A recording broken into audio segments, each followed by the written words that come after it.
What up, nerds? Welcome to another man-child episode of Straight Chilling, the weekly horror movie review show where you chill and we kill, slice, dice, and chop up yet another horror movie. My name's Bob. I'll be your host for the evening. This is episode number 310, recorded on Sunday, March 14th, 2021. Tonight, we're talking about another Patreon pick. This one was chosen by Luke. The movie is 1973's The Baby. Before we get into it, let me introduce everyone else on the show. First up, calling in from Washington, D.C., we got our boy, Randy Gandy G. Landy. What's up, man? Hello, gentlemen. What's going on, gentlemen? Are we ready to talk about babies? It's baby time. The internal clock's going off. Just one big baby. That's right. We're ready to roll. What a weird ass. How about you guys? We'll get there, buddy. Don't worry. Last but not least, calling in from Jacksonville, Florida, we got our boy Soju. What's up, man? What up? It's your boy Poppy Stains. Every baby needs a ditty, hey boys? Oh, Poppy Stains? No, I'm offended. It's Poppy.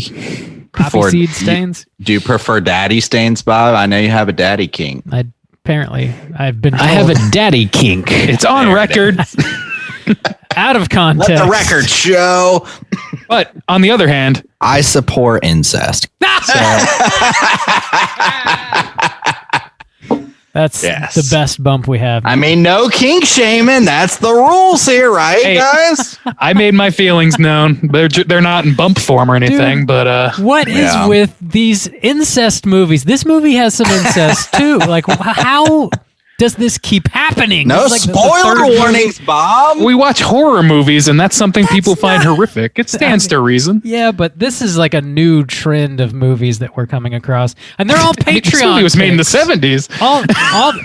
That we ourselves are like. Coming across. We have a wave of incest porn coming through our doors. It's our fucking Patreon supporters always picking these movies where siblings bang. What's going on? You know, I overheard a conversation on Slack that sounded a lot like this. I support incest. So I would like the record to show that is Randy's opinion that I was voicing out loud. You can do all the backtracking you want, buddy. All I know is I support incest. Well, you know, that's how it exists, so that's fine. Well, before we talk about all that, let's tackle some housekeeping real quick. Here's another reminder. We have our April poll pick posted over on our Patreon website. If you support us at the $5 level or above, you get the chance to vote on a movie we're talking about this April. The theme for April is Frights of Spring. And the three movies you can vote between are Invasion of the Body Snatchers from 1978, Troll 2, and The Wicker Man from 1973. Yeah. Bob? Yo! How are those numbers looking so far for spring? Looking pretty much the same as last week. Invasion of the Body Snatchers is still winning, but only by a vote or two. They're all like pretty closely grouped, so just a scotch. All go right. Anyway, still. In other Patreon news, we have a brand new Patreon supporter. We got to give mad shouts outs to. Big thanks to Legion for signing up and supporting us on Patreon. Every dollar you guys contribute goes right back into the show, and we seriously appreciate it. As is tradition around these here parts, we owe Legion the straight chilling salute. This one is for Legion. Slap me in the ass. Slap my ass, my guy, my man. Thanks, Legion. Thank you. You have a very fascinating name. Tell us more. We are Legion. Someone is. He is. Is that one Patreon supporter, or I'm a little confused? We owe mechanics another like 45 ass slaps, I guess. But then they owe us another 45 subscriptions. There you go. That'll do it. Yeah. that'll do. Also, last but not least, talking about Patreon news. This is a big one. We are finally reopening our You Pick the Flick tier. It is opening. Oh, yeah. It is going to open 1 week from today, which is going to be Sunday, March 21st. It is going to open at a random time during that day that will be unannounced, so you're just going to have to keep checking our Patreon website and see when it drops. We open this tier quarterly, There's only 5 spots available per quarter, and this is the only way you get to outright pick a movie for us to review. Whatever movie you want, you pick it, we talk about it. So mark your calendars. Make sure you get one of these spots. They tend to go pretty quickly. So don't forget, Sunday, March 21st. You pick the flick. That shit's hotter than the fucking housing market, baby. That's all we got for Patreon. Do you guys have any news? No, my house is squeaky clean. I keep a very clean house. I like it. I like it. Sounds like this house is clean. This house is clean. And now, a word from our sponsors. If you love film like we do, then we would have to recommend Ghoulish. This is a movie website for all the film fans and all of us. Catch up on the latest in horror, kaiju, science fiction, and more with news and in-depth film perspectives that you won't find anywhere else. Don't miss out and be sure to join their community of film fans today at ghoulishmedia.com. I support incest. Whoa, that's not in the script. Hold on. Come on, man. It's not the time for politicking. I can't wait to go back and get some Randy bumps. Oh, yeah. But you don't have the power. No, I'm high on the power. Randy. All the power. Sure.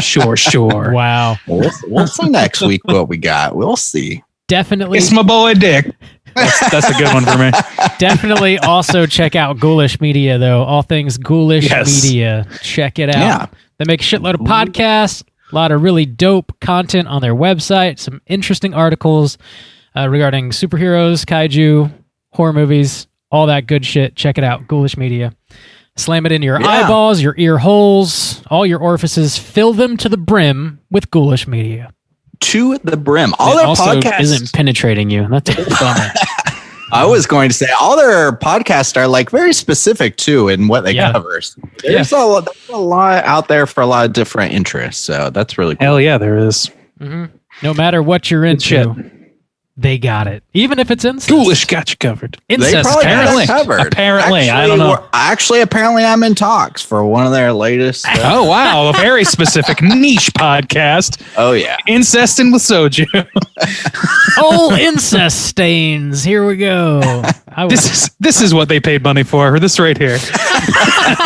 They might want to distance themselves. Let's go. Yeah. This might be our last advertising contract. Are we going to get sued? No. Maybe. I don't know. They might get a new influx of some suspicious listeners. Of brother fuckers? I mean, they're just going to get loaded down. Specifically brother. Okay. All right. A McPoyle fan, I see. And this is still somehow relevant to this cast. This isn't even a tangent. That's right. Yeah. The whole cast is itself a tangent. I don't think we can actually go off course. It's very topical, actually. So yeah, let's go ahead and get into the main event. We're talking about The Baby, and we're going to kick it off with the back of the box. What's on the back of the box? Bob, I hope to God you have this box so I can make fun of you. I do not own this movie, but it is easy to find. It's on Blu-ray. I think Severin put it out if you are curious. But this was on Amazon Prime. I watched it there. Easy I watched Shudder as well. Tubi. Wow, it's all over the place apparently. Damn. We all watched it on a different outlet. That's crazy. All right, so yeah, check out The Baby from 1973. It's easy as shit to find. This was written by Abe Polsky and directed by Ted Post, starring a whole bunch of people that I don't really recognize any of their names or faces. Plot synopsis is as follows. A social worker, still reeling from the loss of her architect husband, investigates the eccentric psychedelic Wadsworth family, consisting of a mother, 2 daughters, and an adult son with the apparent mental capacity of an infant. Gentlemen, had you seen this movie before? Would you recommend people check it out? Randy? I'm the baby, gotta love me. I liked it. Oh my God.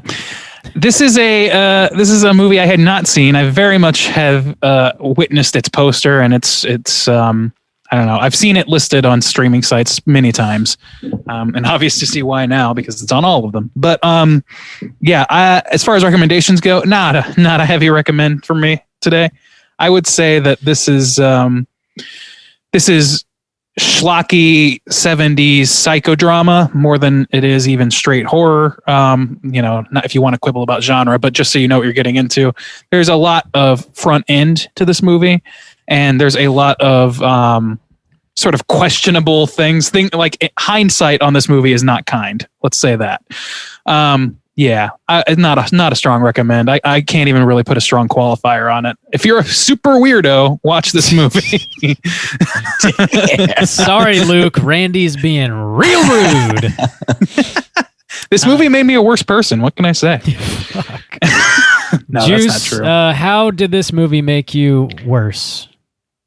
I was not aware of this film in any capacity. I didn't know anything about it going in, and I would not recommend this film. This movie creeped me out, and not in a cool horror way, and like the same way like a diddler creeps me out. Cooters might creep you out that way as well. Yeah, but even worse than a cooter creep, like a diddler creep. Are we entering a new realm of creepdom here? Yeah, are we breaking open doors here and barriers to the creep world? I think diddlers are lower than cooters. Oh, wow. 7th rung. Yeah. I wouldn't. So no, I didn't particularly enjoy watching this movie. It was difficult for me to get through, to be honest. But I guess that's effective in some ways. Bob. Yo. Had you ever seen The Baby before? Would you recommend it? This was a first-time watch for me. I was only vaguely aware of this movie. Didn't really know what it was about. Just went in blind. It is not something I particularly enjoyed. I don't think I would really recommend it. I do think it's fairly effective in what it's trying to do. And that is largely why I did not enjoy it, because it's just a very uncomfortable movie. And that's the point of it. But it's the dead dove in Arrested Development. I don't know what I was expecting. There's not enough in here that like helps me get over the awkwardness of this situation, though. Like there's not enough other stuff. There's not like amazing acting or cinematography that's like you gotta watch this shit. And it's not saying enough to overcome that either. True. Yeah. It's not. It doesn't seem to be saying much of anything. But I don't know, man. That's the thing. Yeah, we need to get into that because like that is the interesting thing about this movie that I am speaking about. Okay. I will say stick around for this cast because I think it will be interesting. Yeah, there's some wild shit we're about to talk about. Oh man, we got adult babies, we got skin freaks, we got it all, baby. Skin freak. Fucking Dennis. God. Okay, yeah, let's drop that spoiler warning and get into the rest of the movie. Here we go.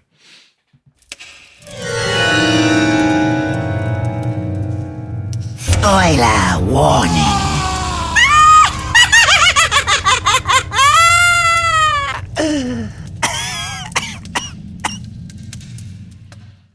All right. So I did not type up a synopsis for this because I didn't have time, but I can run through it. I got it. I'm the baby, gotta love me. That's all right. We're good. There you go.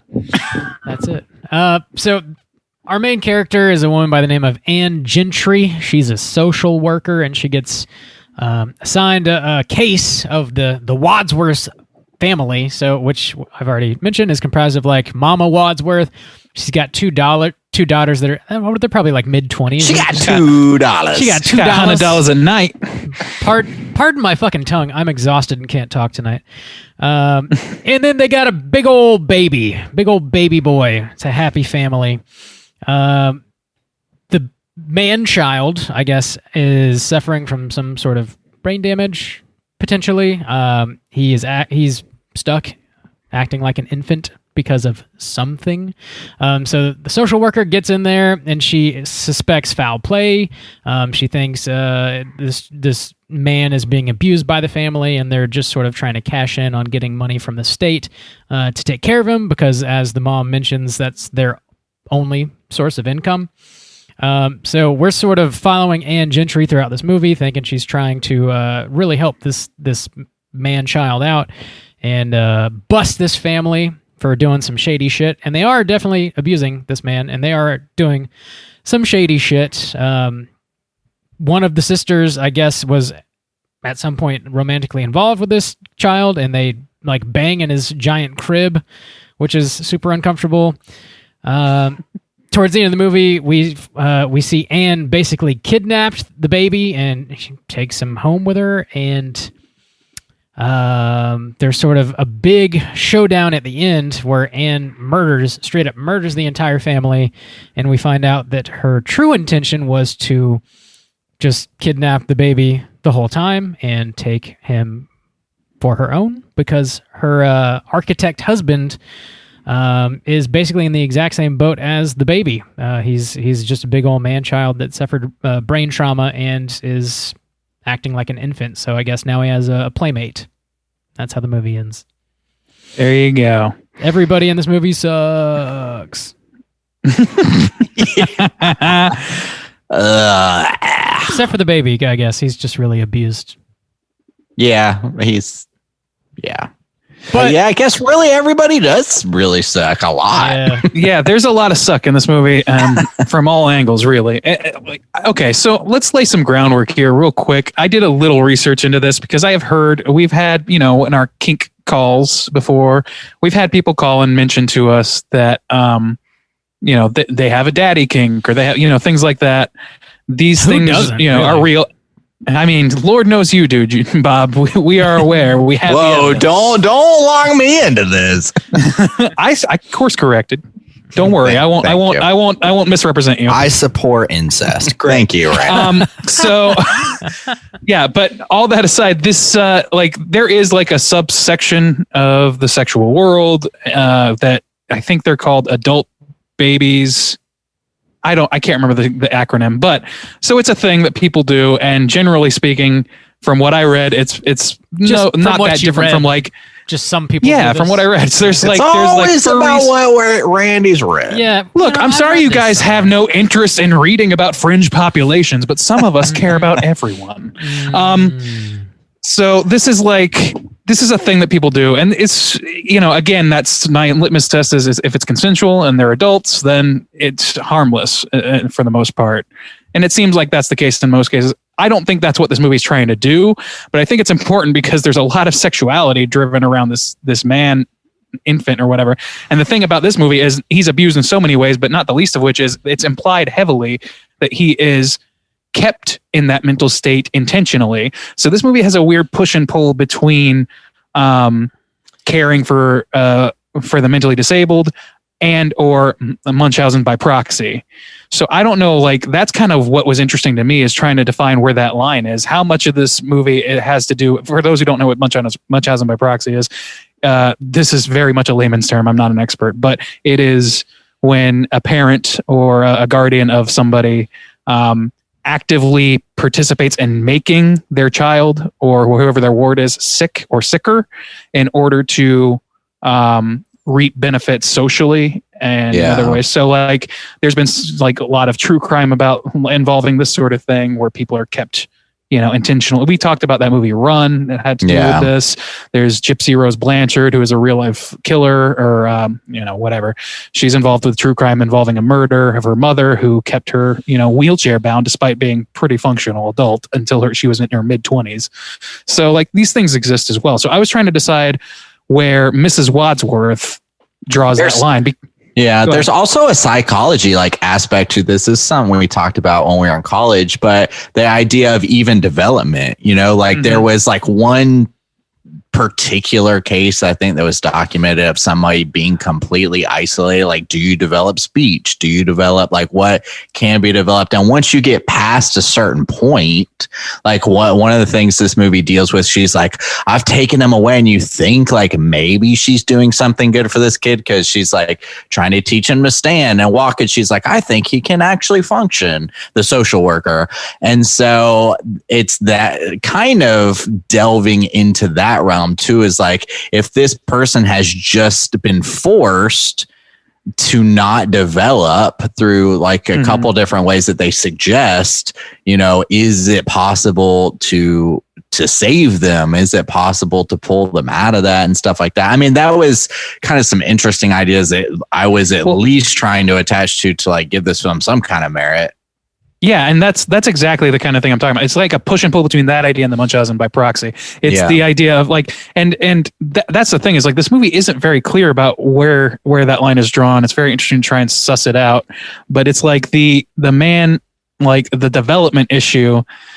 This character of Baby, they just call him Baby, so very creative. But he is what 30s. We want to say, and he acts like an infant child, which is not, I don't believe, how that would present itself if you were developmentally like delayed and halted entirely at a certain age. Like this is like the difference between when people in the olden days or whatever would talk about being raised by wolves or whatever. That's somebody who was like basically grew up without socializing with any humans on any real level and had to deal with their surroundings, adapt to them in order to survive whatever they looked like. That's the Tarzan myth in its own like way. if you were just kept in a crib and like nobody interacted with you for like years and punished you, literally like physically harmed you if you tried to do anything that developed like a normal human being, like what would happen to you? Yeah. And in this movie, they, essentially just tell you that this, 20 to 30 something man is literally just a baby. He has a giant crib. He wears giant diapers. He can't walk. He can't talk. He's although it's also like implied that he's just kept that way. Yeah. Well, he's kept that way. We get a little bit of footage of like the family on a vacation or something like that. And one of the daughters is watching it. And it seems as though like in the film that he was fine at one point. And like she starts crying and she's like, oh, we were so cute together or whatever. So I don't know what happened. It seems like there was an event that caused him to maybe regress, and then they decided to sort of cash in on that and keep him ill. Oh, I don't remember that. I don't remember that either. Maybe there's two cuts of this because you also mentioned like the sex scene, and that in my footage or in my video was just like mine was the implied. Sister. Yeah, it was implied. The sister opened up the crib and dropped her robe or something. That's mine too. Yeah. Yeah, that's what I saw. Okay, so it's maybe not. Maybe we just missed it then. But yeah, so it's interesting though, like because I don't know. It seems pretty dubious to me that the way this man acts is how somebody who's actually developmentally delayed, even by force, would act. Because it's an adult man like pretending to be a baby. It's very obvious that that's what's going on. Like if you were raised in a situation where you couldn't walk or whatever, you would just develop in different ways.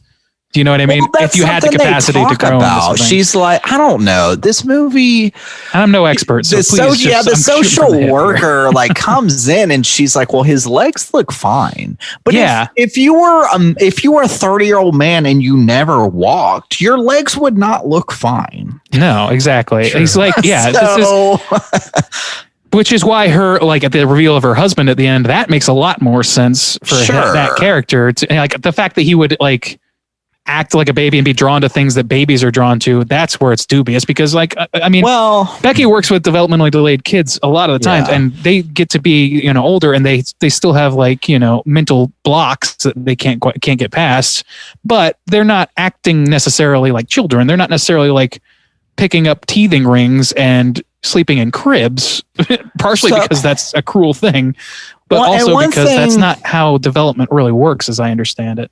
Well, and one thing I want to clarify too that I had a real problem with by the end of this film, because if you take it from a point, we see them literally torturing him. Like one of the sisters, old Yabos McGee, is like hitting him with like a prod, like a cattle prod. Yeah. So and Scott Hall style, and for doing something like trying to walk or something. I don't remember exactly what it is, but the social worker's trying to help him. Yeah. And so she punishes him later after the social worker's gone. So through this movie, and even so the social worker kidnaps him at one point, and they show scenes of her like dressing him like a normal man, like in a suit and tie, and like trying to get him to stand up. And he like can kind of at one point. So the whole ruse is like, she sends like this ransomware, like I am developing him and he's never going to revert back. Like he's growing and stuff. But then there's the twist that she's maybe not actually doing that. And it was okay. So I want to clarify, was that whole thing completely a ruse just so that she could kill off his actual family? But her whole complete intention is to keep him as a baby as he is, not develop him at all, just so that he can be a playmate with her fucked up husband? Yeah, I think so. I guess, which seems strange because she could just kill them anyway. Like, they don't know. Yeah. There's a scene where like the family gets together and they're like, we have to find baby. We got to find out where he's at. They don't know where this woman lives. And then in the very next scene, they kind of do somehow actually magically appear there. Well, they've called her house before. So, I mean, I don't know what like caller ID site type systems existed at the time. I don't know how you could cross-reference that. But if you have their number, I was wondering chances that are, too, honestly. like maybe their boss gave him that too. Well, I was wondering about it too, because I was like, I know they've called her house, but they take forever to find the baby. So they don't know where it is. And they literally like, we need to go look for him. And then in the next scene, they're pulling up the driveway. And I was like, the culprit here is just poor writing, as I'm pretty sure with the situation. Yeah. And the other thing is like, okay, so let's say that this all was a ruse the whole time, which it seems like it was, because there's a lot of references to putting in the pool that they eventually use to cover up the bodies. In the backyard. So like clearly this was the plan for a long time, right? But then there's also several scenes of Mrs. Gentry at a school for disabled children where they're supposed to meet her and put him in that school. But if you do that, then your whole plan is blown the fuck up. And she's super pissed that they don't do that. Yeah, she was like, so it's like was that a red herring? Because that's a risky goddamn red herring. Yeah, for your plan. Guy. Yeah, she couldn't take him out of the school once he's there. He's under there. Yeah, well, then he's like in the system for real in a way that he's not right now. I think all that stuff is written into the script primarily just to confuse the audience, to lead you astray, so that when the end happens, you go, "Oh my god, I never saw that coming." But it really doesn't serve the plot at all. It's like every 70s psychodrama movie where it's like pop science bullshit, and they justify it however they can, and then at the end they twist the knife, and then that's when you realize, they want a Norman Bates moment. That's what they're after. You know, they don't. That's what the whole like sub genre of that entails usually. And I've noticed like Pieces did something similar. You know what I mean? Like either it's who is the killer or it's what's really going on, and what's really going on is always something that's based in some bullshit pop psychology thing. So and like the willingness of this Anne Gentry and her mother-in-law to just murder 3 people just so her now disabled husband and son can have a playmate. That's like full on Machiavellian evil shit. So like that's the thing they want. That's the rug they were pulling, and it just doesn't really land because they don't like, it doesn't have the internal logic like we talked about. Well, it doesn't land also too because the other people are complete pieces of shit. So you almost support it in a way because you think it's good because these people are willing to kill social workers. They imply more than one social worker. So they can get a couple $100 a month? Well, the rug isn't saying that those people were actually the good guys. Don't get me wrong. I know. That Anne Gentry also is an evil piece of shit. No, I know, but it's not even that great of a rug pull because you wanted to, regardless of what the other woman's going to do with them, which that's a really shitty ending, but it's still better because at least maybe she's not going to torture him with the cattle prod. So it's just slightly like better ending, but it's still so it's so deflated. It's like I don't know. It's like you went through all of this trouble to have this grown ass man act like a baby, which is whether he does a good job or not. Okay, so I don't even know. I didn't like it. I would say no, but I mean, that's up for debate, I guess. But it's just not a good thing to do. Like it's just like to see a grown man act like a baby. It looks stupid. It looks fucking stupid.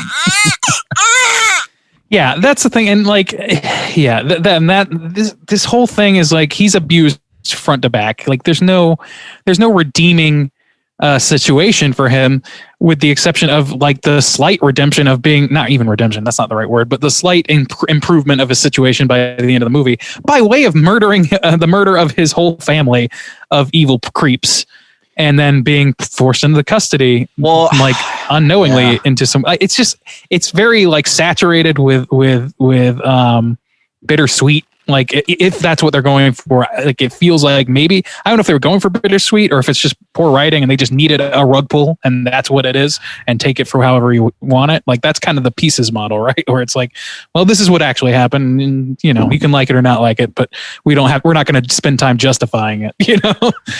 And I think the problem is because it looks so stupid, my mind will not allow me to ever think like this is not a movie. It's like I couldn't like as sad as the things we can talk about is, like the idea of this actually happening, like, yeah, you would want sympathy for the character, but because I have to rationalize, like, this is a grown man who is an actor. He is an actor, and he's doing this, and it looks so stupid. I can't, in my own logical mind, say this is, I can never say, like, I can never fall into the movie. I'm always like, this is a movie about a grown man that's a baby, and it looks so stupid that I'm constantly reminding myself, this is a movie. This is a movie. This is a movie. Yeah. Like, you can't get emotionally invested because you're distracted by how silly it all seems. I get that. You know, like that's true of a lot of movies we see, but like we're not so used to seeing this particular brand of silliness in our horror movie. Like it's just not as common. This amount of silliness attached to a very serious idea, and I think that's the problem. Yes, yeah, that's because if we're going to talk about these things, like it's absolutely terrible, and it's curious in some ways about the ideas of development, but just the ideas of the sexual abuse, the actual torture, the exploitation for money, like those are all terrible. They really happen, and so when you want to talk about them in a serious, critical way, this is not a movie for that. No, this is far from it. This medium is not appropriate for it, because these are all very serious things, and they have a serious message. There's no point where I think like they're really leaning into the silliness or they're trying to make it silly, which you really shouldn't, because it's so fucked up. And yet, with this grown ass actor man trying to do this, it's like, this is almost like it's repulsive. It's like it feels like disabled blackface almost, or some shit like that. Like it's disturbing to me on that level. Me too. Like where it's, you know, I mean, and I totally get what you're saying. I think there could be a movie that addresses these things, and from all I know, there definitely is. You know, it seems like there's so many movies out there that maybe there's a movie that can successfully deal with this topic and even have somebody acting this way or acting. You know, there are definitely movies where people act disabled, or disabled people to put on a performance that is convincing and can work. But this movie is far from it, because it's more important for this movie to pull the rug out from under you, effectively or not, than it is to actually, you know, make a point. We're filling in this movie with the points, with the seriousness that it aspires to, because it only aspires to that as far as it needs to get us invested in Anne Gentry and that whole situation, and so that it can fuck with us. Yeah. Like it's about fucking with the audience more than it's about the plight of the disabled people in the world. And like, I was looking at this up, and there's like, this movie was made in 1973. This was only a few years after there was basically like, I don't want to get too political about it or whatever, but there's like, massive abuse problems with psychiatric hospitals and things like that. If you've heard of Cropsey, this is the same genesis of that, where in the 1967 Reagan made it illegal to institutionalize somebody against their will, which is seemingly a good thing. But part of the effect of that is that, you know, these non-state run psychiatric hospitals just push people out into the world. And there's just mentally disabled people now roaming the earth without even really the capacity, in some cases, to understand how to get better, or what. Like, it's not a good situation. And they all wound up, not all, excuse me. There's a lot of them that wound up like in the prison systems instead, because they don't know how to function in a like normal society, in some of those cases. So there's like a lot of shit that's like, this is a serious topic even then. I just don't want people to be thinking about this movie as like, well, it's a product of its time. People didn't really understand psychiatric issues back then. No, it was a hot issue. Like, people were talking about it and people were making mistakes about it still, but they were like, the reform had been happening since the late 50s, I think. JFK did some reform in 63. I'm looking at a timeline here and just like rattling them off. But like, there's been a lot of shit going on, and there's some debates as to whether or not either any of that stuff worked to the benefit or detriment to the disabled people. So this is a thing they're really like exploiting, like, for this movie that turns out to not really seem to give a shit about the issue as much as it does about fucking with us as an audience. So, I mean, that bothered me, I guess, is kind of the short way of saying that. Yeah. Yeah. And I guess too that it's just all of that wrapped into the idea that we want to present it as horror. And it is like effective in some ways from a horror standpoint, but to take that issue, wrap it in the package of horror, only to like pull the rug out and be like, nope, he's just going to keep getting abused, or like, I don't know. It's just, there's no reason for me to watch this movie. Like, if we didn't get suggested this movie there, and again with like, would you recommend this movie? Like, no, because why watch this movie? Really? Like, what's the point of this movie? Really? Yeah, there is no point. I mean, and that's the truth with like a lot of these psychodramas is like, it's all about, it's like having the Shyamalan twist without the substance, which is one thing that he's been criticized for, and other people imitating him have certainly been criticized for. It's that same thing where it's style, not substance. So, I mean, yeah, it's a total fucking, it's honestly kind of a waste of a concept, because there's some cool, like, interesting ideas in here. Like the mom, I liked, like I said, like the Munchausen by proxy thing, that was really fascinating for me in this, even though that's kind of like a pop psych thing now. It wasn't really at the time, and they were talking about it without talking about it in this movie, or at least I infused this plot with that, because the mom clearly, I think, in my mind, the mom does give a shit about her son. It's a really warped love, but Mrs. Wadsworth like is furious about the use of the cattle prod, even though she does her own like belt abuses or whatever, like, or at least it's implied. And she's the daughter says we should have sold him to the circus when we had the chance as a freak, and she's like, are you calling your brother a freak? And that's like, again, playing into this whole thing of like, okay, it's like people didn't know what to do with people with these incapacities at the time, so it's really just leaning into that hard, but it has nothing positive to say about it, but then de facto kind of becomes negative because it doesn't have anything positive to say about that. Well, and it almost it almost implies other things too that it never falls through. Like if it explored maybe some of these other things, maybe there would be some redemption in this. Like the idea of it's kind of maybe in play. It's like, why don't these people get jobs, first of all? So, we're exploiting this kid for money, and it's just like a couple $100 a month. They have their own house, which is a huge fucking house that they live in. And there's 2 young daughters, and okay. Yeah. And okay, maybe if they leaned into the idea that like, we can't get jobs because this person takes so much dedication to, because we often see like Yabos McGee watching him when her mom's like playing bridge or something like that, but the other daughter is like sexually abusing him.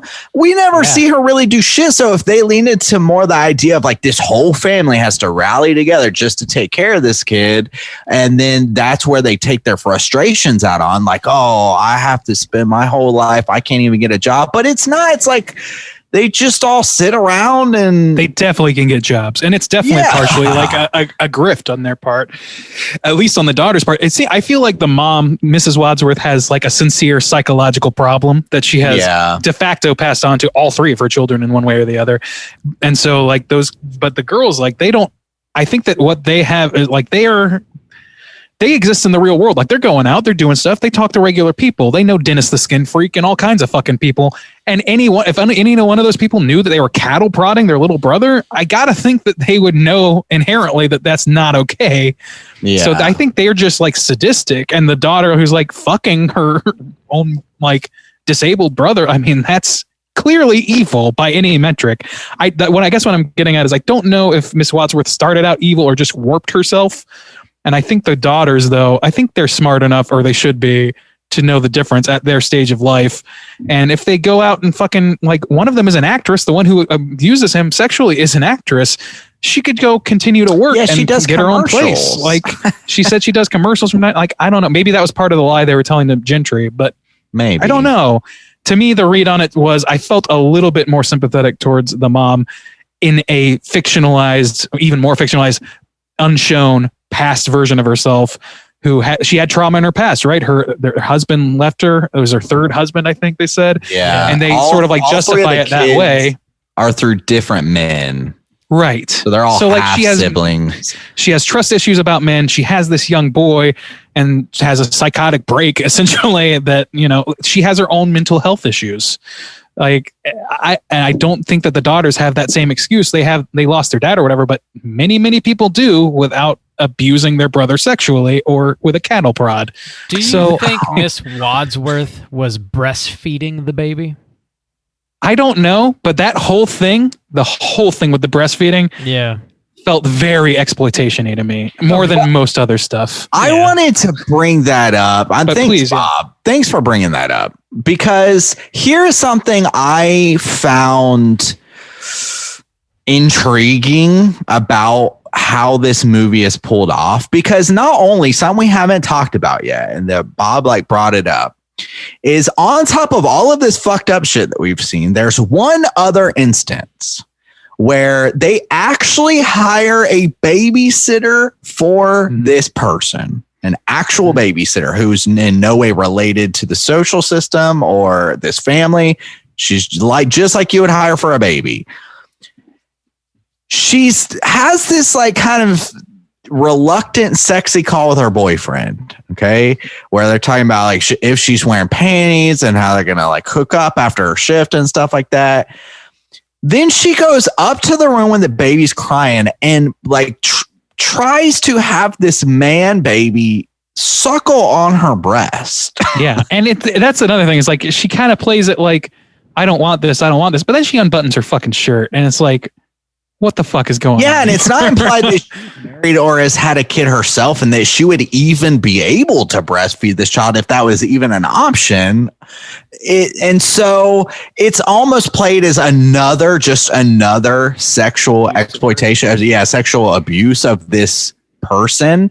And one thing that was interesting about this film that's different, especially of horror of its time, is the soul man, other than Dennis the Skin Freak, but the soul man in this film is completely weak and powerless. There's no sense of masculinity in this film of the typical way we see it. And yet this movie is full of sexual abuse and exploitation and all these things. And so they flip these roles that we would typically see. And I can't not deny that those aspects made me uncomfortable in some ways too, because they're taking advantage of this powerless man, these women, and they're all corrupting maternity. They're sexualized in these but then they become very gross. Yabos McGee always has her yabos popping out, always. But she's so disgusting, and what I've seen her do, that it starts to corrupt these gender roles in certain ways that are completely opposite of what we see in horror. And I thought that was interesting.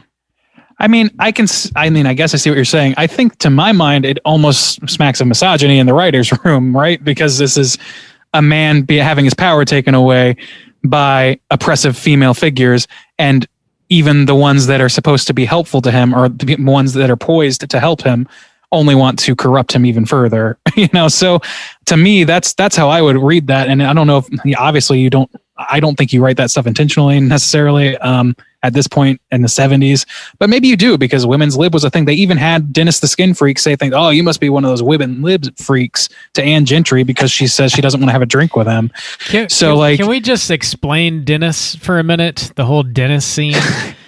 You can try. I don't know how to, so you start. So they have a party for Baby, and the Wadsworth family invites Gentry over as sort of like a peace offering, because they sort of come to blows and they exchange some unkind words. So like, why don't you come over and you'll see how Baby interacts with the whole family, and it'll be a grand old time. So she comes over to the party, and the family plans to poison her drink, like drug her, and then they pull her down in the basement, tie her up, and they're gonna kill her. There's this dude that attends the party by the name of Dennis, and he's macking on Alba. He's really just macking on everybody. He's trying to get laid at this child's party, which is sort of strange. But he's macking, and he's like, "Oh, you have such beautiful skin." And she's like, "Oh, don't tell me you're a dermatologist." And he goes, "Nope, just a skin freak."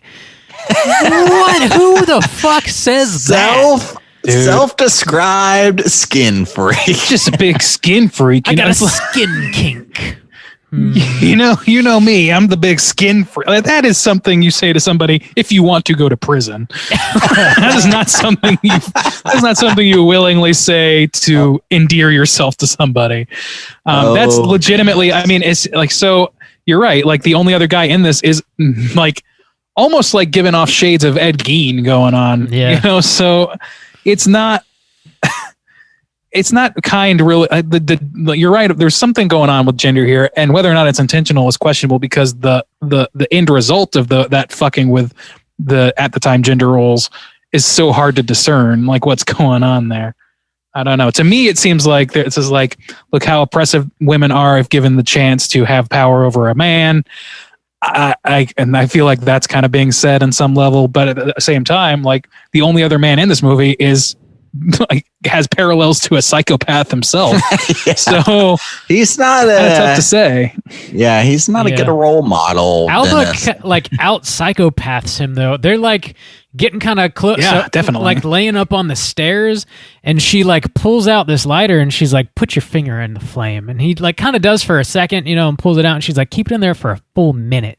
And like, he keeps trying, but you obviously can't do that. Like, nobody can do that. And she's like, "Well, better luck next time, buddy," and like makes him leave. Yeah, because he's not like man enough, I guess. I don't know. It's strange. To keep a finger in a flame for a full minute. I mean, like, you're not. There's no person on earth that I would do that for. Your Yabos aren't that good, girl. Yeah, I don't know, man. That actually adds weight to the idea of us being anti-feminist to me, because another part of this movie is the whole Wadsworth family has that party supposedly for their disabled son to have a birthday, but it really is just a drunk rager that feels like there's definitely some coke being snorted off screen. You know what I mean? Like, Dennis the skin freak is not there for fucking Baby. Well, we Dennis see the skin freak is there for Yabos. She does say like, "Oh, you'll see how they interact with the whole family," and yet there's like several shady people there, and that's another weird scene of just.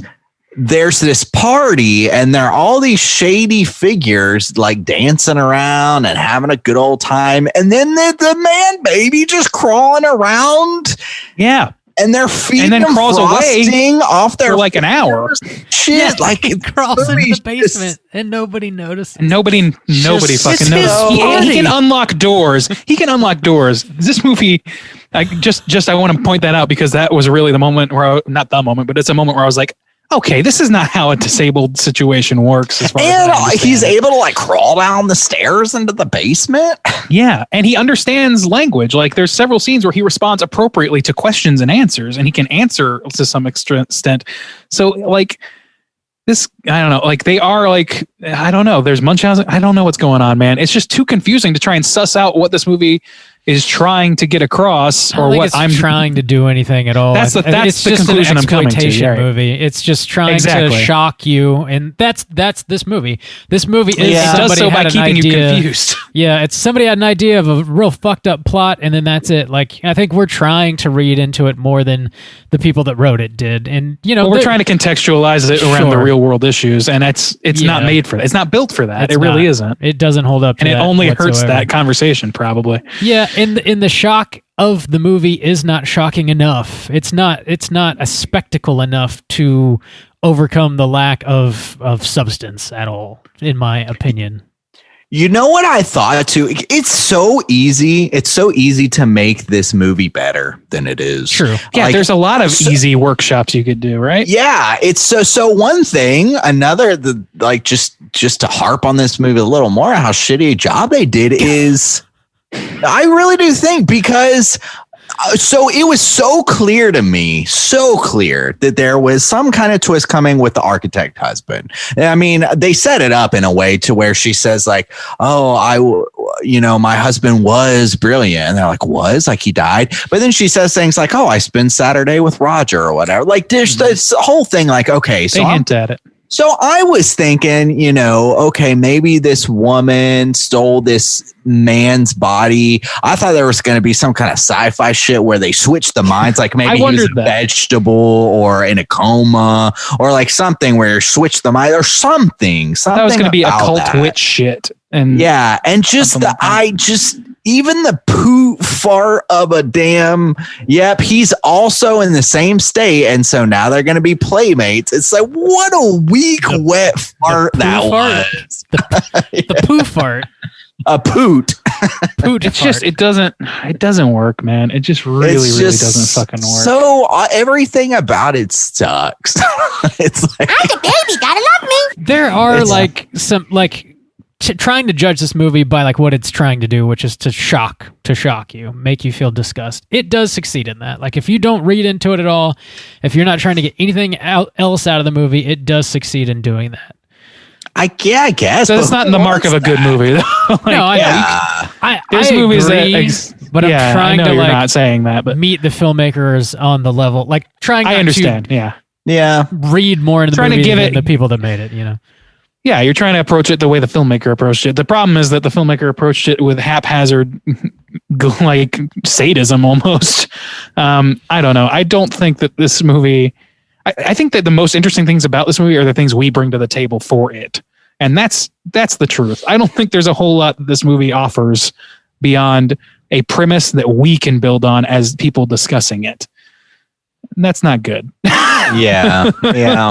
This was a weird choice for I'm curious like why this movie was picked, honestly. I wonder, like it might be a punishment thing where people are like, oh, you make them watch a shitty movie. We've had that a few times, but it is not one of those situations. It's not. Okay. Yeah, I haven't spoken to Luke very briefly. Does enjoy this movie. I feel like this is one of those movies like if you were like a teenager, like, just channel surfing late on like a Saturday night, and you just like came across this and you're like, what the fuck? There's this giant man baby. And then watched it in that context, like never knowing about it before, it probably would blow your mind a little bit. And I could see myself enjoying this movie a lot more in a situation like that. It's audacious enough for that. Totally. Yeah. To like take you completely off guard. But that's just not the situation that we first watched this movie in, which is unfortunate because I think there is something to be enjoyed about this movie, as half cocked as it may be. But well, I think there's even something more enjoyable about maybe listening about people talk about this, like cathartic or something, because I wouldn't, if I stumbled across this movie and ended up accidentally watching it, like you said, flipping channels and then like kind of, watch the majority of it or all of it. And then I was like, what the fuck was that? And I'd want people to like talk about it or know that other people understood like my thought. Then I still thought like this would make a good cast or like an interesting cast, because there's so many fucked up ideas going on here. You don't want to just watch this movie and feel like you've wasted your time. I guess and it's a tall order. You have to meet this movie in very specific grounding in order, like Rob described, in order to get that audacious, wave to hit you the right way. Because otherwise it just doesn't. Like it really just is like, okay, if you watch this front to back intentionally, knowing that it's, from the poster, I discerned that it was about a large baby at least. I mean, just based on the fucking cover of it. Then you're kind of prepared for that. Okay, so what's the angle on this? And the angle is there's no fucking angle. It's just fucking coming at you from every angle. I mean, in Justin's words, Got so many angles, it's almost just a curve. I wasn't even trying for that, but it worked perfectly. Way, yeah. Wow. Now, I'm like, why do you think and maybe Bob's right. Maybe there is absolutely no purpose, but I gotta think there's like why do you think Dennis was even introduced? Like, why? There's no reason for him to exist because there was a whole other guy. There's a whole other guy with white hair who's like with the mom through the party who has no lines. We just see he seems like kind of a shady character, and everybody at this party has this vibe of they're shady. So why do you think Dennis even exists as he is? Why do you think that? My guess is what I was talking about earlier, like from an anti-feminist perspective, if the writer of this movie sat down and was like, well, here's a bunch of loose women taking the power away from men, then that he needs a character to stand in for like the skeevy sort of men that would do the things like put their hands in fire to get laid, but as a counterbalance to show like this is, anything these women want to do to a guy, they're willing to do. They just have to find a guy willing to fucking debase himself, or that they can force to debase himself. I don't know. And that's, again, like, I feel like that's me meeting this movie more than halfway. Yeah, I agree. Totally. Doing the heavy lifting for sure. I think we should go ahead and rate this thing. We touched on pretty much everything I believed. Is there anything else you guys want to throw in real quick? I think there was a moment. This is just like an experiential thing for me. But when I was watching it, they watched a bunch of like old footage. Anne was watching old footage of her and her husband. And I don't know if it was just the 70s haircuts or what, but I was like, is the baby supposed to look like her husband? Is that like, and that's kind of what led me down the idea of maybe he's like a doppelganger that she can infuse with the spirit of her old husband or some shit like that. You know what I mean? I don't know. That just has to do with my experience, I guess. It didn't stand out to me. Just purely the haircut or the look or anything. Yeah. To me, I was like, I almost thought for a minute, I was like, is that the same actor even? I don't know. But like, I don't know. It was just 70s white dudes with that haircut, I guess. Cool. Let's rate this thing out of 5. Juice, why don't you do us the honors? Kick us off. How you feel about the baby? Dude, I don't know. Because last week I gave the Howling Deuce a 1.5. And I try for some sort of consistency.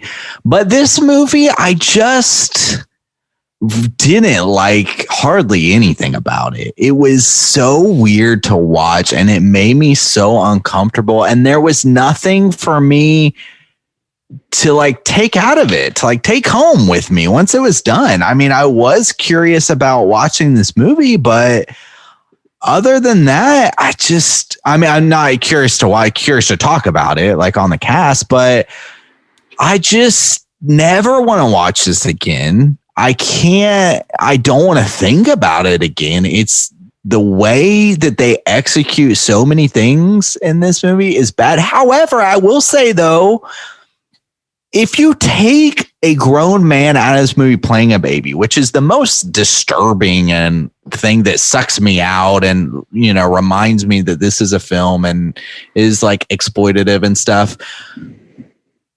The acting and the situations around that are fine. Like everybody does there wasn't any acting like the Howling Deuce in this movie. Like everybody acts pretty good or fine, there wasn't anything that blow me away.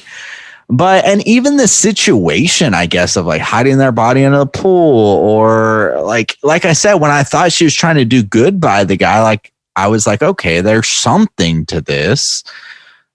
So this one's really hard for me to rate, honestly. Do you want us to come back to you? No, I'll just give it a 1 star.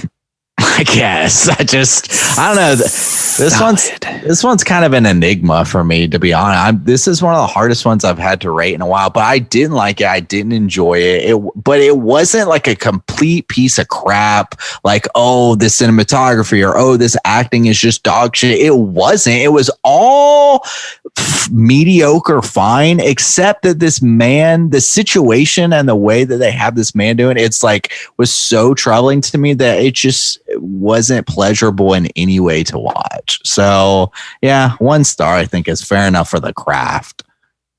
All right, 1 star from Juice. Bob, you want to hop in? Yeah, I'll slide in here real quick. All right, out of 5, Bob, what you gonna give the old baby? I think I'm gonna come in with a 1.5 here.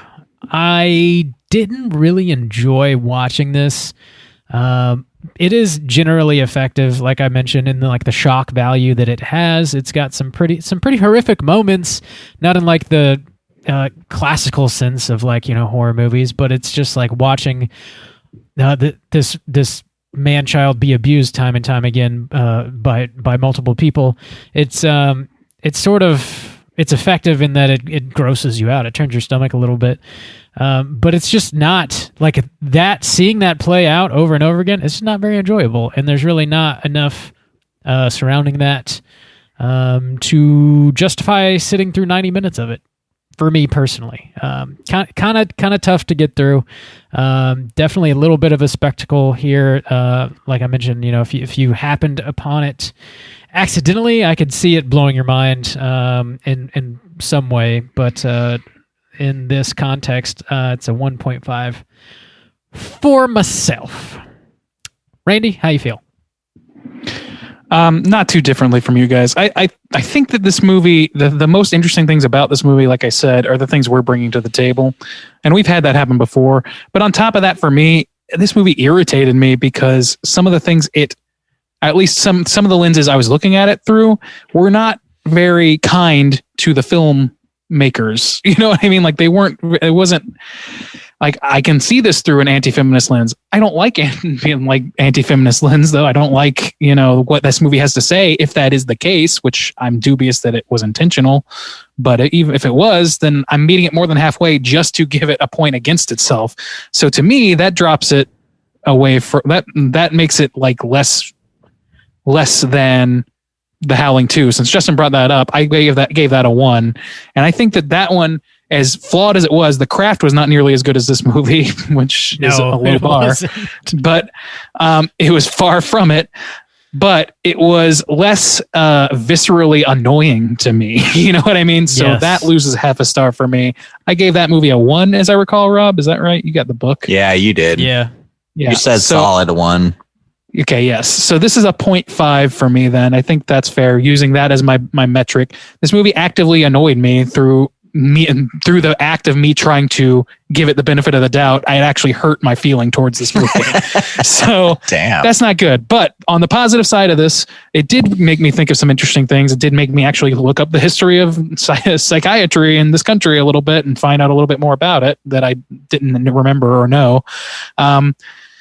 And I will say that the acting, I think, is pretty good, actually. Like on its own, like in a scene for scene basis, it's not mind blowing, like Justin said, but it's serviceable stuff. And I think that especially Mrs. Wadsworth, I think she brings like a nice cutting air. Like she's a very much like the Black Widow of the family. She's got like real menace to her, even from the beginning.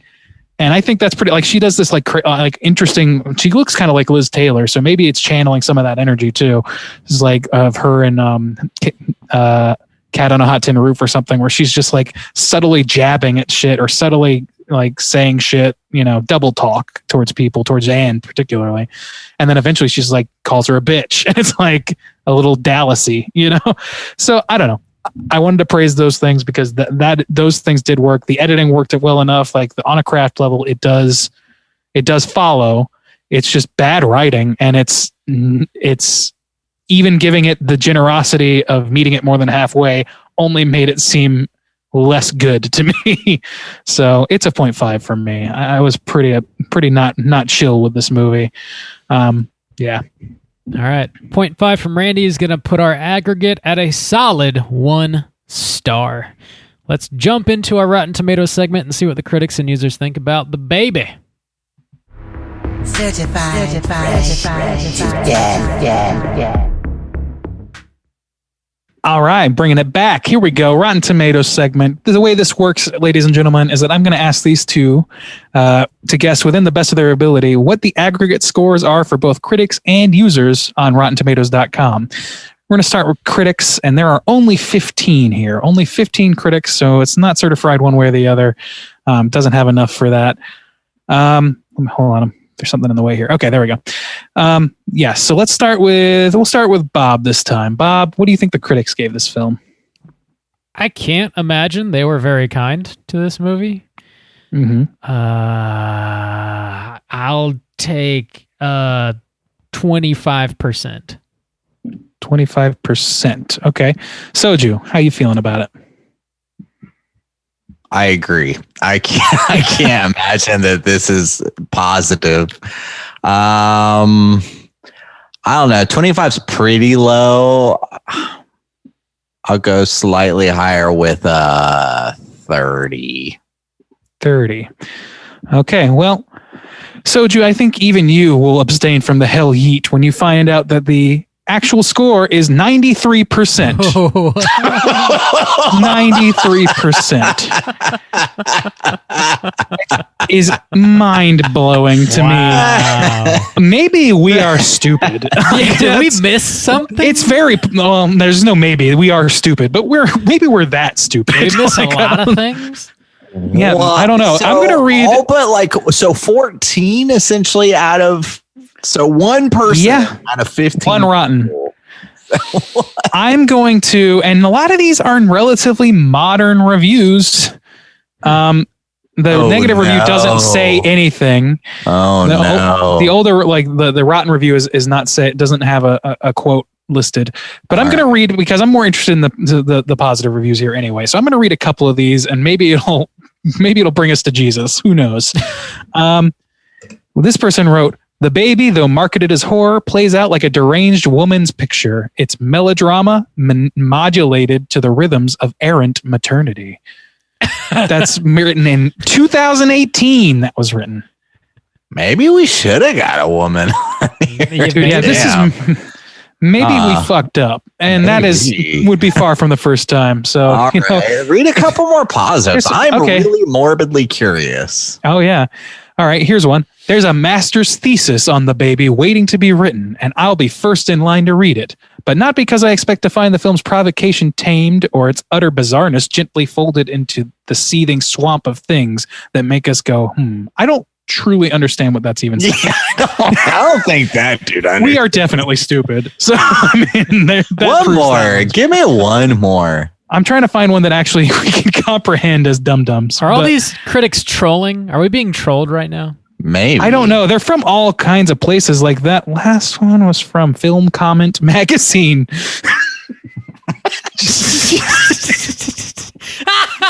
That sounds like it was improv in an instant by somebody on stage at UCB. I'm from Film Comment Magazine. I love Randy's breakdown. That's some weak sauce in Randy's opinion. That legitimately sounds like something that somebody would fucking just say in a conversation as a placeholder. Okay. Let me see. I'm trying to find one that maybe will enlighten us here. That's the name of your fucking magazine. Okay. So here's one. Bish. Here's one. "The Baby is absolutely gaga, or should that be goo goo gaga? It's multiple personality disorder of a film that vacillates among the extremes of weirdo exploitation, psychological horror, and social reform drama." I got to read more. I'm going to just keep reading these fucking things. Wow. The discomfort of The Baby is what makes it seem surprisingly subversive, thanks mostly to the rigorous physicality of David Mooney's, here credited to David Manzi, performance as a developmentally disabled adult. He just crawls. I don't know about that. He doesn't. I don't know about that. His face He's trying. Fucking piss me off. Okay, all right. I don't know why. It's just like, I kind of feel you there. It's just so obnoxious. Yeah, I think it's Uncanny Valley shit. Maybe I don't know. It seems like he's really attempting to do. He's really attempting to do Baby, but the problem is that's not how disabled.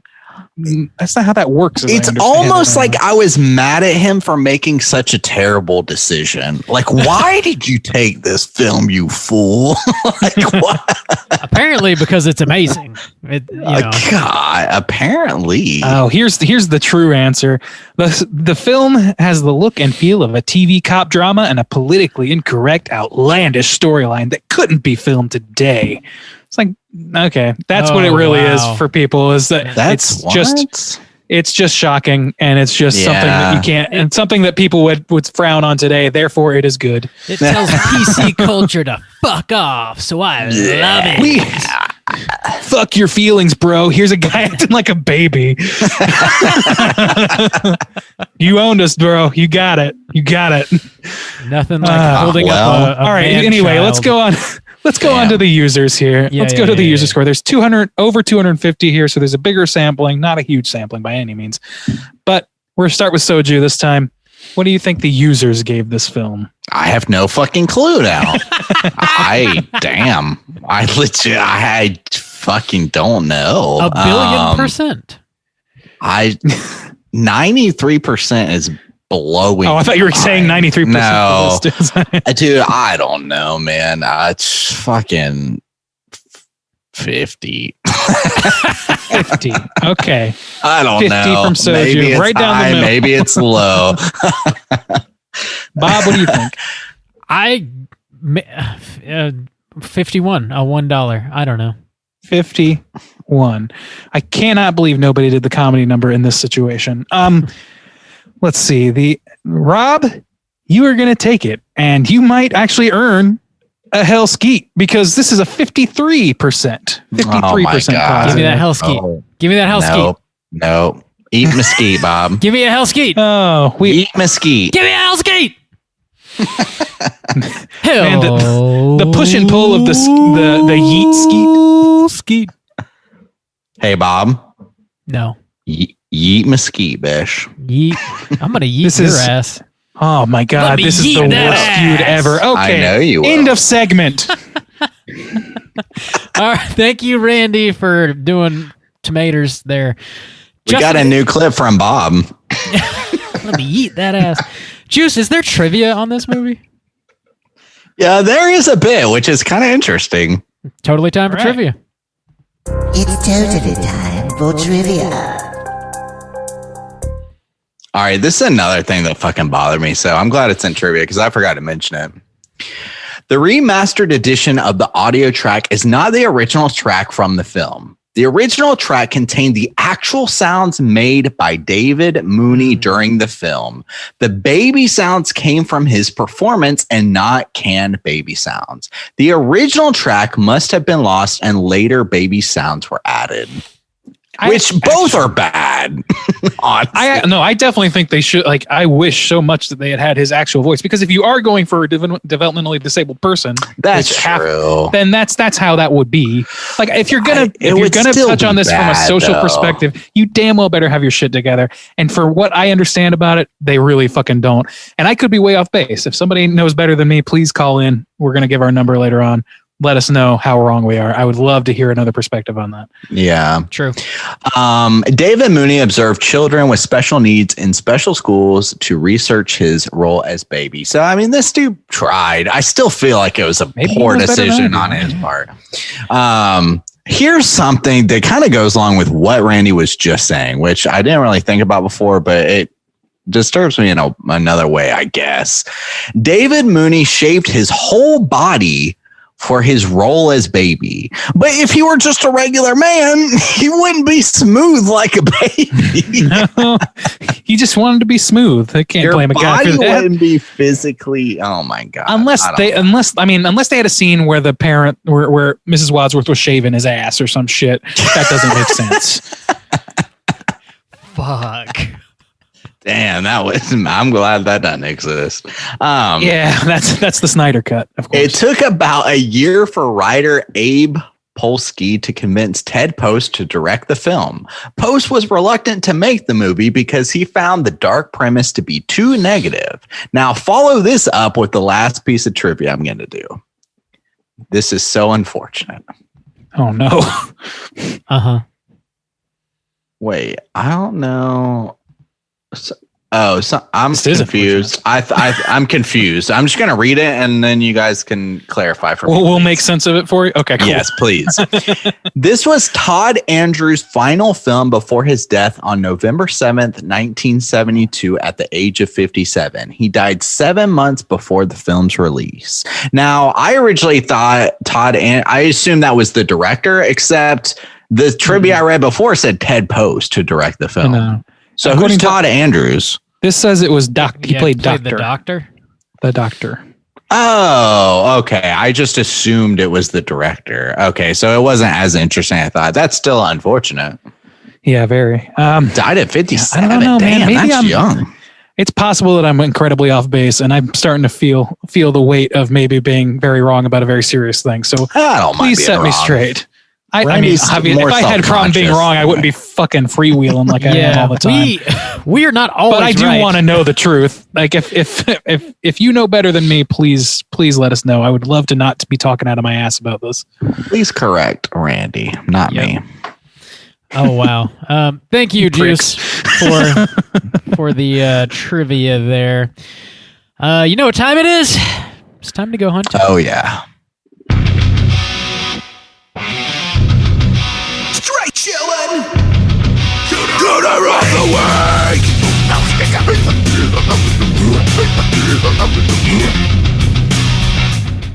Juice, what is a cooter? Why are we hunting them? Bob, thank you for asking. Cooter is a character type and a straight chillin' exclusive. A cooter has to hit 3 of these 5 points to be considered a cooter, and we want the cooter with the most points. The cooter points are manipulation, smug arrogance, sexual deviancy, overall look and attire, and overall patheticness. Boys, this is going to be quite the hunt this week. Yeah. All of shooting fish in a barrel, this. Everybody. Yeah. So, I mean, let's shoot for the cooter of the week first. Who wants to nominate? I kind of want to start with the Okay. Wadsworth family. Like, I totally agree. all of them. Okay, so the fam, the trip split. The unit. Well, excluding baby. I'm Excluding assuming? baby. Yeah, okay. Yeah, because he's not.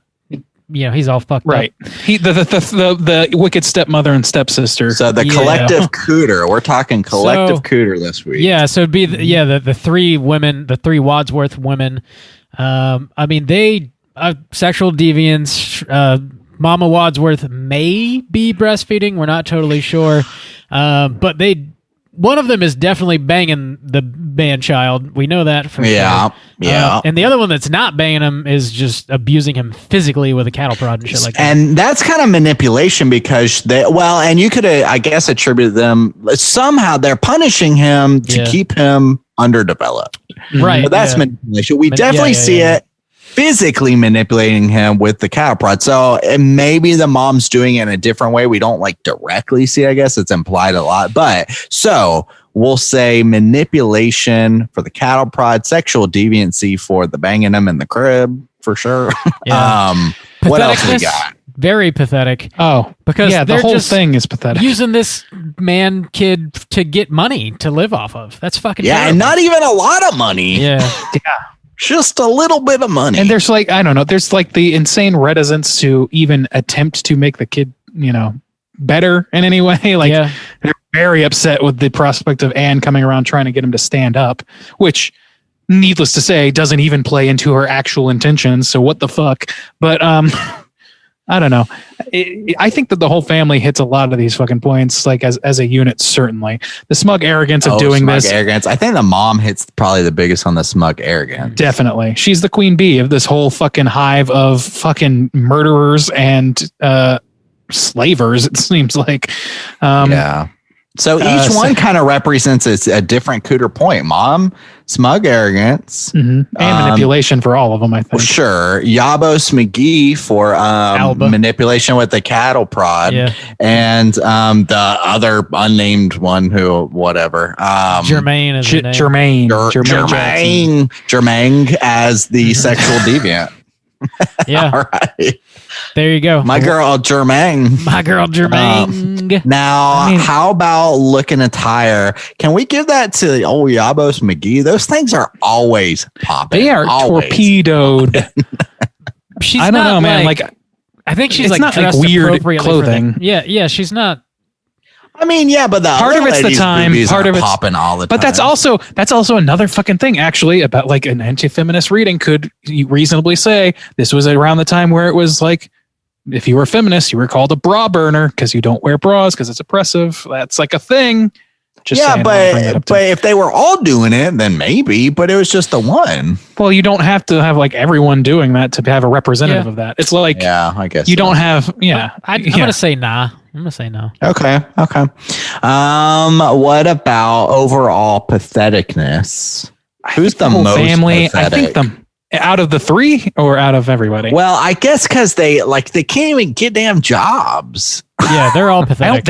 I don't think they want to. They're all pathetic. Well, I know, because but they're- that's kind of yeah. pathetic. Yeah.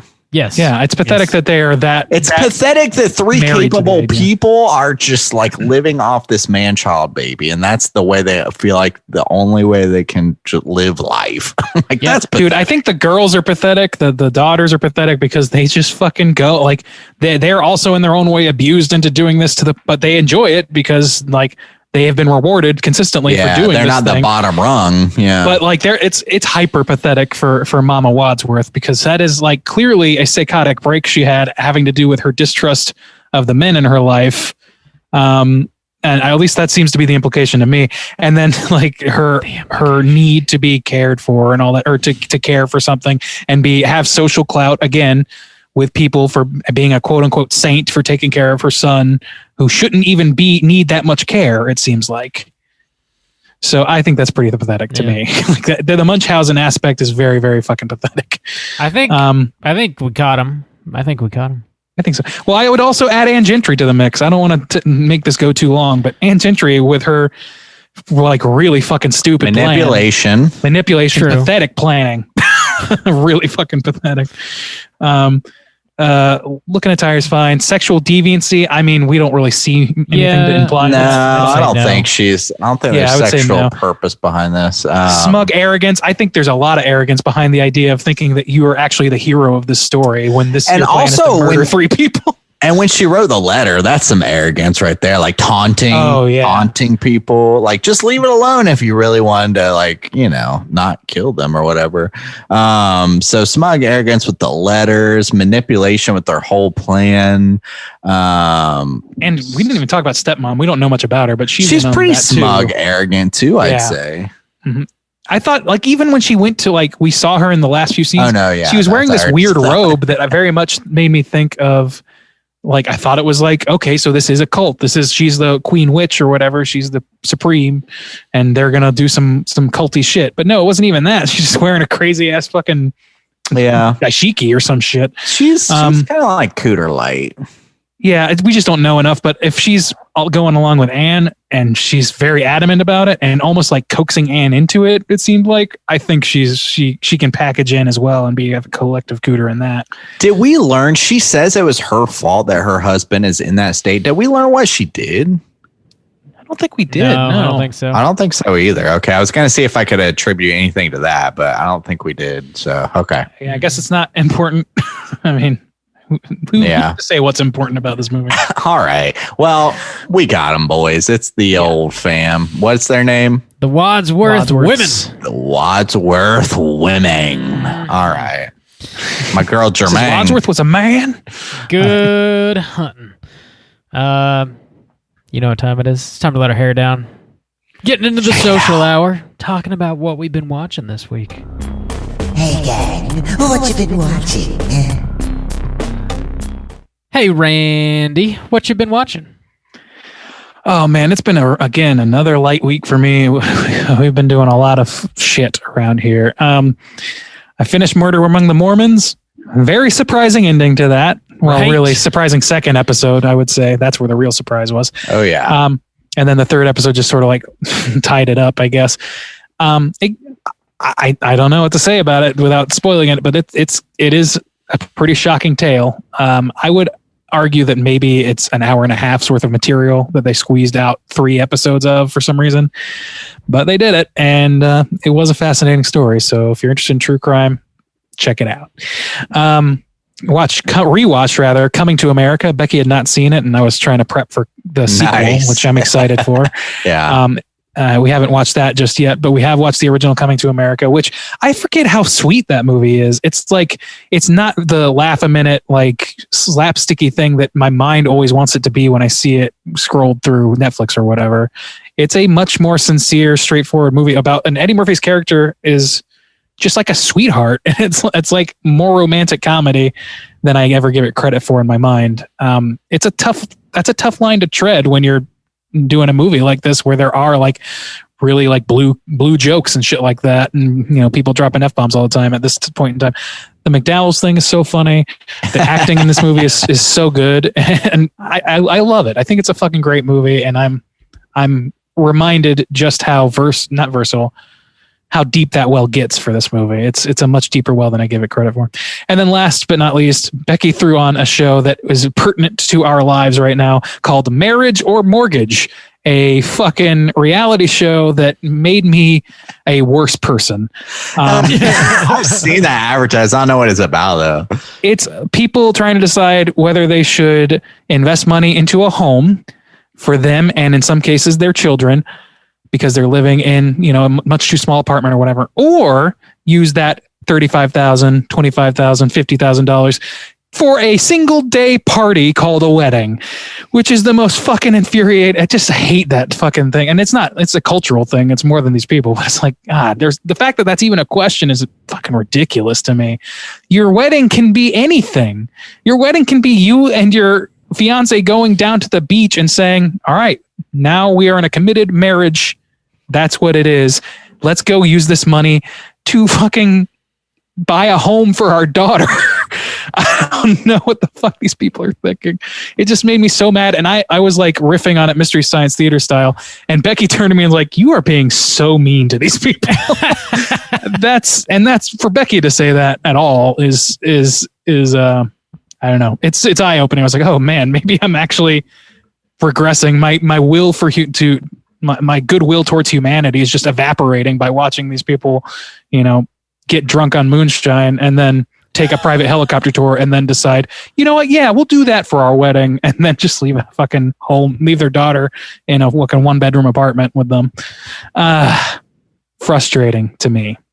Frustrating. That's really all I got. I don't have anything else. Get off Randy's lawn. Juice. Yeah. I'm 1,000 years old. I don't know if I told that. I also finished the Mormon documentary. I actually disagree. I loved all 3 episodes so much that I watched it twice. Damn. And I will be covering it on a mini episode. I liked it. It was one of my favorites of the ones that have dropped so far. That tale blew my mind. It legit did. I was like, this is wild shit. The old white salamander. Let me ask you this, and I'm trying to be as bleak as possible so we don't spoil it. Did you see the reveal of episode 2 coming? No, not at all. Really? I did not either. It blew my mind. Yeah. I mean, I was surprised that it actually was true, but the thought definitely crossed my mind in a few scenes about that one particular person in the first episode. I was not like, at all. Well, why is this the case? Again, I'm trying to be oblique, but I still think there's some shady shit going on. But that shit was interesting as fuck. Oh yeah, there definitely is. Can't trust the Mormons. Just can't. The old white salamander. Let's not put that out in such explicit terms. Maybe. God damn. If anything, you can. Opinions of Bob are his own. I don't know, man. Bob's not on the white salamander train. So I finished that. I really liked it.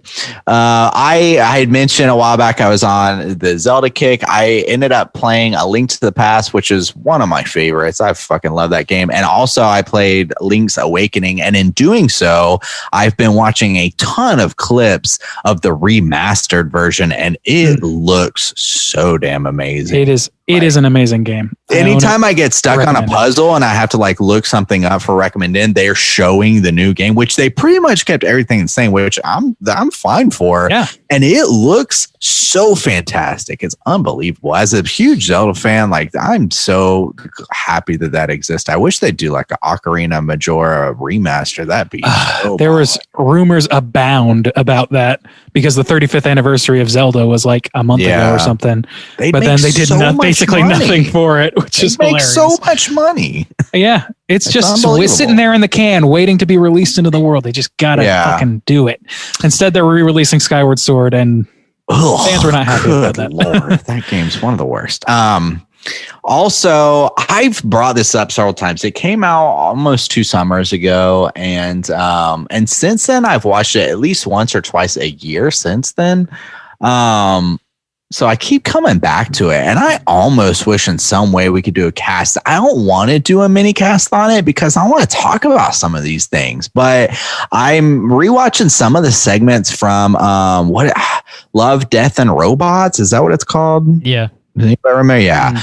It's that segment that Netflix dropped like 2 summers ago, and it's just this hodgepodge collection of 18 different shorts, and they just have this loose theme of technology or robots and stuff like that, and they're all around roughly 10 minutes. So I like to like pick them up because they're easy to burn through, like 1 or 2 if you want to, if there's something quick.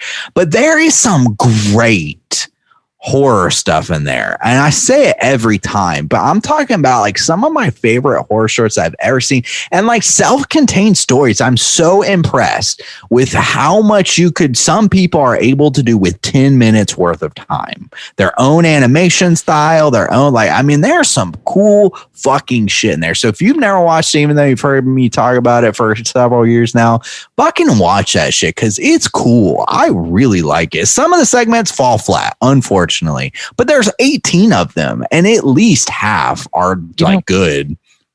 That's a movie. Like I started watching that on your recommendation. I watched maybe 2 episodes, and it really didn't stick with me, which is crazy because of your recommendation, which I take seriously, and then also the animation aspect, which I'm an animator. I should fucking give a shit about that. And there's so many different the sci-fi styles. aspect. I like that. Yeah, exactly. So I feel like I should love it, but it really didn't keep me coming back. Maybe I'll give it another shot soon. I really do like it. I like it a lot. Especially a handful. There's like at least like 5 that I would say stick in my mind, like I think about quite often. Maybe give me that list of those. Maybe I should. Yeah. So I don't know. I really like it. There's this one, I think it's called like Zima Blue or whatever. That's not really one of the horror based ones, but I fucking love that one. There's a space horror one that's so fucking cool. There's a werewolf one that's really cool. I don't know. I just really like those shorts. There's one, and it actually gives me some context now because this is part of Korean lore as well. I think they based off maybe Japanese, but it's like Asian style. But I know the character they talk about because of Korean lore, but it's like the shape shifting fox. That's like a woman fox. It's got like 9 tails. And that's a really cool segment too. I like that one a lot. Anyways, so I've been rewatching some of those, and I really dig them every time. So, that's about it. Bob, what you been watching? I finally watched Freaky, which is a Blumhouse joint. Oh yeah, came out 2020. Is directed by Christopher Landon. He's the same guy that did the Happy Death Day movies and Paranormal Activity: The Mark ones. Scout's Guide to the Zombie Apocalypse. He's done a lot of genre movies. This one was pretty solid, man. It's starring Vincent Vaughn. And the concept of this movie is the whole like Freaky Friday meets Friday the 13th. It's like a body swap movie meets a slasher movie, basically. It's pretty comedic and very gory. It's definitely R-rated. And Vince Vaughn is the serial killer, and he swaps bodies with this like high school girl, and so you have Vince Vaughn playing a teenage girl, and then this little teenage girl playing a big serial killer. So it's an interesting concept. It starts off very strong with the slasher side of things. And they have some like really inventive kills. The middle of the movie sort of leans more into the body swap portion of the plot, and then the ending sort of circles back around to a lot of killings. Pretty enjoyable. I did enjoy it quite a bit. Would recommend checking it out. Do you think? Yeah. Sorry. Do you think that it's an intentional thing that there are all these like horror comedies coming out with plots that are very, very reminiscent of straight comedies that are very like I'm thinking about Happy Death Day to You and how it's closely analogous to Groundhog's Day. Yeah. And then you have this movie. I don't know. I feel like somebody's out there elevator pitching just comedy movies, but with a serial killer in it. It is apparently Christopher Landon who is doing that. Did he do Happy Death Day as well? Yeah, he did I both of those. I didn't realize that was the same. Okay, so he's got a going. He does. So can't wait for fucking Austin Powers, but with a serial killer. Dude, I'd watch it. I love some. I would watch it too. I would watch it too. Do I make Put fat you bastard? Randy? Give fat bastard a fucking butcher's knife, and we'll have some fun. Do I make you Randy? If not, death. I also shout out to Sunray Cinema. Hit up a double feature at their drive-in this past Friday. They were showing Jurassic Park and The Matrix, which two classics. Don't really need to say much about that. It was a lot of fun. Those are like totally disconnected films, though. That's a weird double feature. Yeah. Was it Matrix and what? Oh, Jurassic Park. They're sci-fi. They're major blockbuster sci-fi they don't films. Necessarily always show movies that are connected. Sometimes they'll. I know. Seems like weird flavors to me. It was a solid mix. I enjoyed it. Other than that, I've been watching Stranger Things still. I wrapped up season 2. It is solid. Very, very similar to season 1. This is the first time I watched them both back to back, and they're very, very similar. Still very enjoyable though. Just getting into season 3 again. So we'll see how that goes. Last thing I watched was Lucky, which is one of the movies that Justin and I did a trailer reaction video for over on YouTube. It is currently on Shudder. It was all right. Was our reaction appropriate, Bob? Yeah, I think it was. I think I might have been a little bit more excited about the trailer. It seemed like there was a lot of possibilities with what they give you, and then it turns out what they give you in the trailer is that's really about it. They don't expand upon the idea at all, really. And the way it ends is just sort of well, that's it. I don't know. It doesn't really. It's got a point, and then you're like, okay, well, yeah, I guess it's easy to hype Bob up. I want everything to be great. He does. Which is obviously not the case. But I'm always You're a very optimistic man. I'm always pulling for these directors, and I want to see new great things, and I like creatives, and I get excited about it. I don't talk about this shit because I don't like it. I get excited about it. It's not terrible though. I'd say check it out, but it's I wouldn't rush to watch it. It's alright. It's alright. That's all I've been watching. We got one more segment. We got to get into our Hotline Scream. Hotline Scream.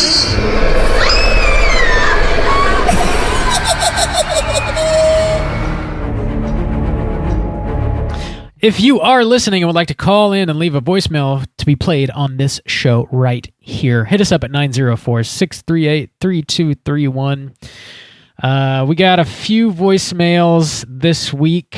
I believe first up, we're going to hear from Chris. Let's hear what Chris has to say. Hi, Straight Chilling Crew. This is Chris from Phoenix again. Sorry, I had another call on the line. I was Grubhub dropping off my food. I had to take that. Anyways, so a couple episodes ago, you guys talked about what listeners are doing for a job while they're listening to the show.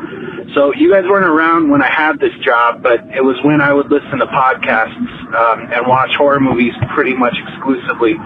I had a job for about 4 years working at a behavioral health residential facility.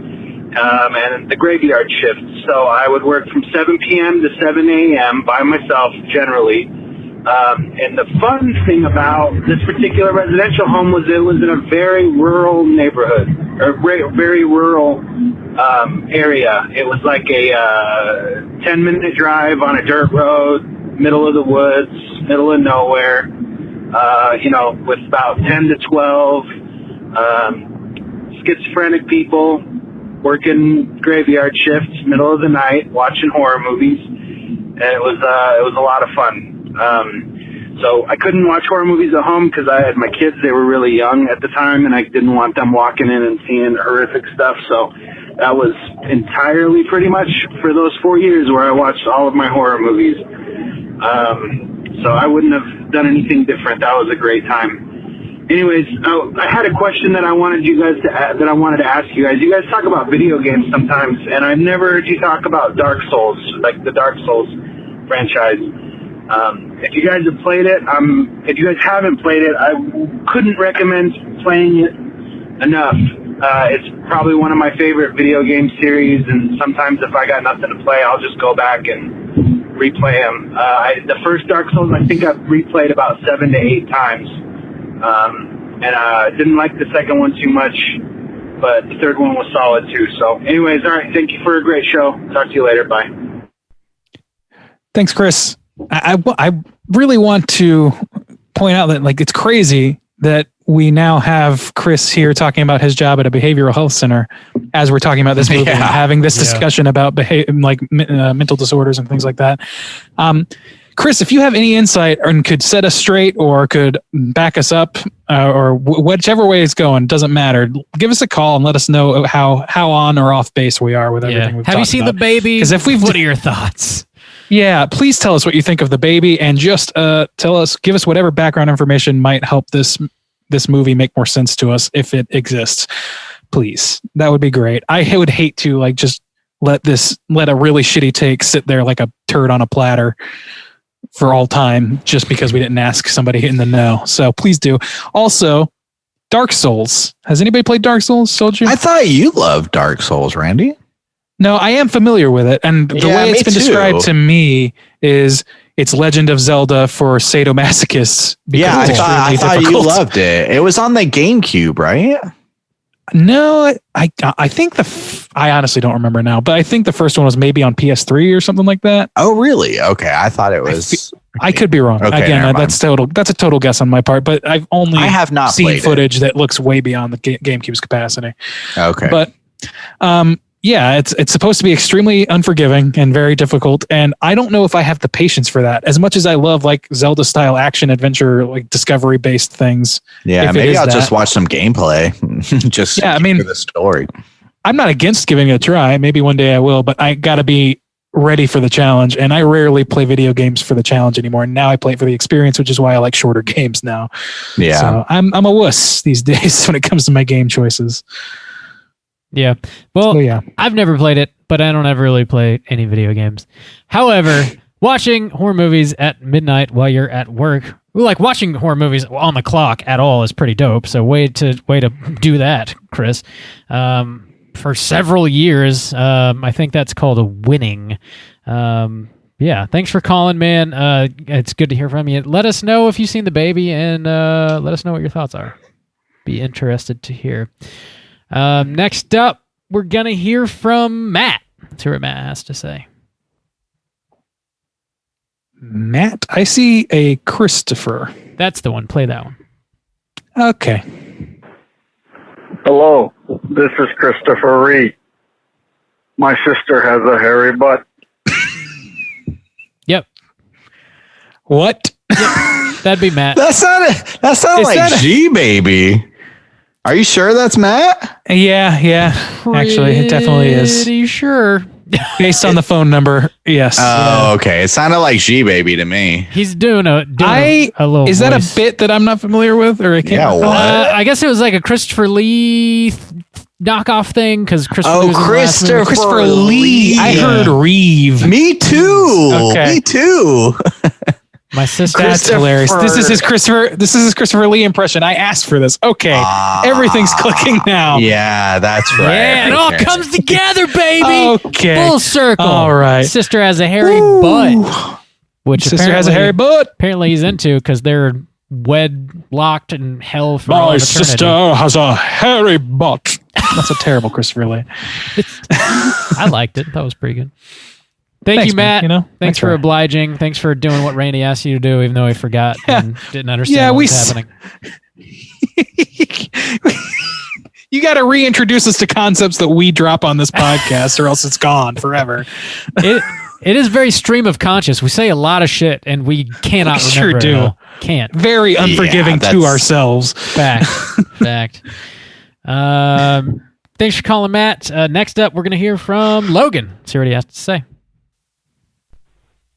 It's me again. Sorry. I just remembered what I wanted to talk about in the first place was The Howling 2, because I unfortunately watch every movie that you guys do, including ones that I've already seen before, including The Howling 2. So thanks for that, because I never wanted to watch that again. But it made me think, man, I would love to hear you guys do The Howling 3. If I ever get enough money to do your Patreon, I will have to recommend it, because that movie is, personally, it's my favorite of the Howling series. They get worse after that. And it's not a good movie by any means, but it is fucking crazy, and it's wild to watch. I would love to hear you guys' opinion on that, because it's even just weirder than the second movie. So, should have watched that one instead. But whatever, it's fine. That's it, anyway. Bye, again, thanks, and sorry for, again, sounding like a totally crazy person, because I didn't rehearse any of this, and I'm just rambling. That's it. Thanks again. Sorry. Bye. Sorry, bye is how I end almost every conversation I have. I'm so sorry. Bye. I'm so sorry for my existence. It's really a problem. No need to apologize. Yeah, really. That sounds like Randy to me. Yeah. Definitely. It's very much a defect that I possess. So definitely happy to have you call in and share your thoughts. Never seen The Howling 3. It's hard for me to believe that it would be better than The Howling 2, but I'm kind of curious now. One thought entered my mind when he suggested we watch The Howling 3, and it was this. Yeah. So that's where I'm at. I wasn't curious, but now I am a little curious, so I'll probably have to watch it eventually. It only takes one little baby spark for Bob to put down money for them blues. Well, I mean, there is a really nice Scream Factory disc out there. Oh, I guess. And your shelf is just aching for another disc. Oh, it needs the weight. Fill me up, Diddy, says your shelf. God damn. Sounds like I just got a great new clip there. Fill me up. I have a daddy kink. And another. I've got so many clips to cut out. Oh boy. Just Soju's going to be like mad scientist clipping things together at night, cackling wildly to himself. All the while he's yelling about incest and stuff. You know. His favorite thing, as we all know. Big advocate. He's a big advocate of that, as we all know. I advocate for it. I advocate. I am the advocator. If you didn't know my position, now you know. Somebody outside his house is walking their dog like, okay, time to walk fast. I advocate the fuck out of it. Oh, man. Damn. I'm here for you, brother fucker. That's a pretty good clip. Soju, I demand you take that one into consideration.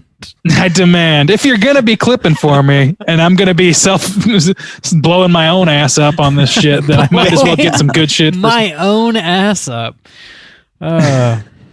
Cool. Yeah, thanks for calling, guys. Again, if you're listening, want to call and leave a voicemail, hit us up at 904-638-3231. Also, another reminder, just one voicemail per person. There's a few of y'all that called a couple times again this week. Just one per person, please. That's all we got this week here at Straight Chilling. Next week, we're going to be talking about the winner of the March poll pick, which was Wicked City. Finally going to be getting into it. Wicked City. See what this weird shit's about. Slam your eyeballs into it. Get ready for next week. Until then, please rate, review, and subscribe to us on iTunes. Hit us up on Twitter at str8_chilling, on Instagram at Straight Chilling Podcast. You can send us an email to our website, straightchillingpodcast.com. If you want to join in on the daily Slack channel conversations, hit me up on one of those social media outlets, and I'll send you a link to join in on the conversations. And until next time, as always, all you mother truckers, please keep chilling. Arrivederci, baby.